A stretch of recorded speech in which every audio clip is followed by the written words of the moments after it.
IMHO. I'm Kelcey. That guy over there, that's Lang Whitaker. And today we are talking about the Coach of the Year award, the end of this season, and we are predicting who we think it will be. It's very difficult to do Coach of the Year because things can change, but we're going to do it anyway. I have a top three. Do you have a top three? I do. You want me to go first? Number 3. And this guy, I've seen him, I think he has the best odds right now, is Mark Dagnall. Oh, I thought you said eyes. I'm like, you're judging this on their eye colors?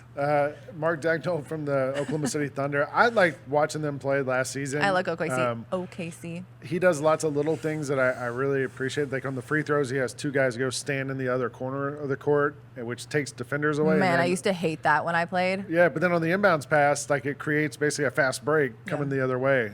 Little things like that. But I think that team has been so young, and they have all these draft picks for the next 3 years, but they're going to be really good, and I think he's a big reason why. Okay, I like it. My number 3, I don't know if I'm a homer for this because he used to coach my hometown team, so maybe I'm biased, maybe I'm not. I don't know. I'm going with Nick Nurse. Yeah.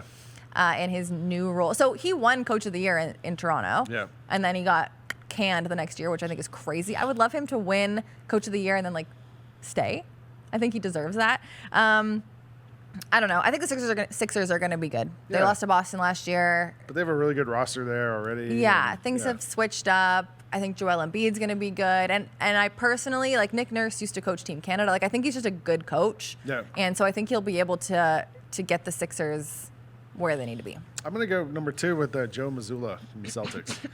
And I know he watches The Town all the time, and, kind of came out of nowhere a year ago to become the coach, but they were really good. Yeah, and people like him. And I think the more time he gets there, the players seem to play well for him, and they've kind of beefed up the staff now a little bit, the coaching staff. They brought in Jeff Van Gundy as a consultant and other stuff, giving him a little more resources to use. And I just think the more time he gets doing this, the better he's going to get at it. So I like that one a lot. I like it a lot. Number 2 for me is a guy close to home. I'm going to go with Taylor Jenkins. All right.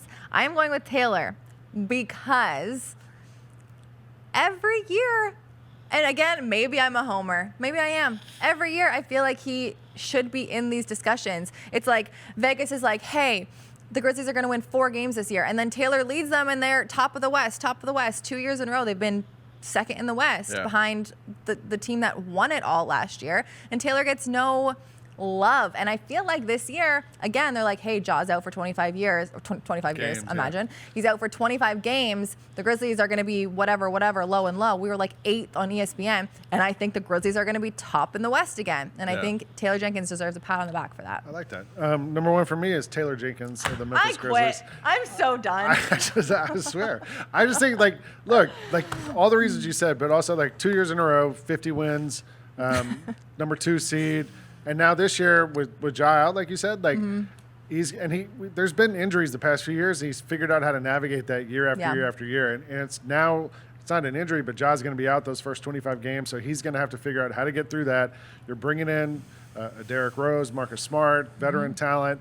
I just think this is his chance really to kind of get that award. I know he doesn't care about it, but I think this is the year that everyone else is going to take notice. Yeah, I do care, too. Taylor. I do too. Okay. Who you got number 1? My number 1, I have Spoelstra. Oh, yeah. With the Miami Heat. And look, hear me out. Because usually it's like, hey, this team did here, and then they're going to go here. Yeah. Obviously, the Heat were really good last year. Here's where I like him a lot. Is because he is universally regarded as one of the best coaches in the NBA. Everyone loves his story from here to here. Yep. Everyone loves him in terms of being a coach. He's never won Coach of the Year, but everyone knows he's a really good coach. And I think this year again, in the East, the Heat are kind of being pooped on a little bit. And I think they defy the odds once again. If they defy the odds once again, and I never bet against Jimmy Butler, that's my number 1 rule. It's a good rule.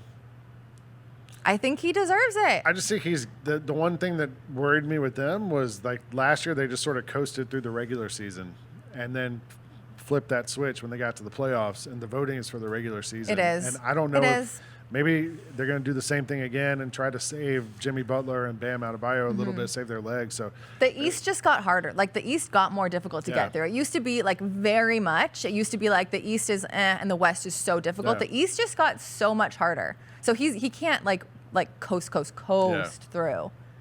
I don't know. we'll see. I think it's Mr. Eric's turn. All right. I'm staying close though.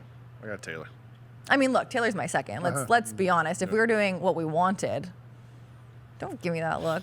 Let us know who you think is going to be Coach of the Year come the end of this season. We want to know your opinions because that was ours. Let us know in the comments below, and we'll see you next week.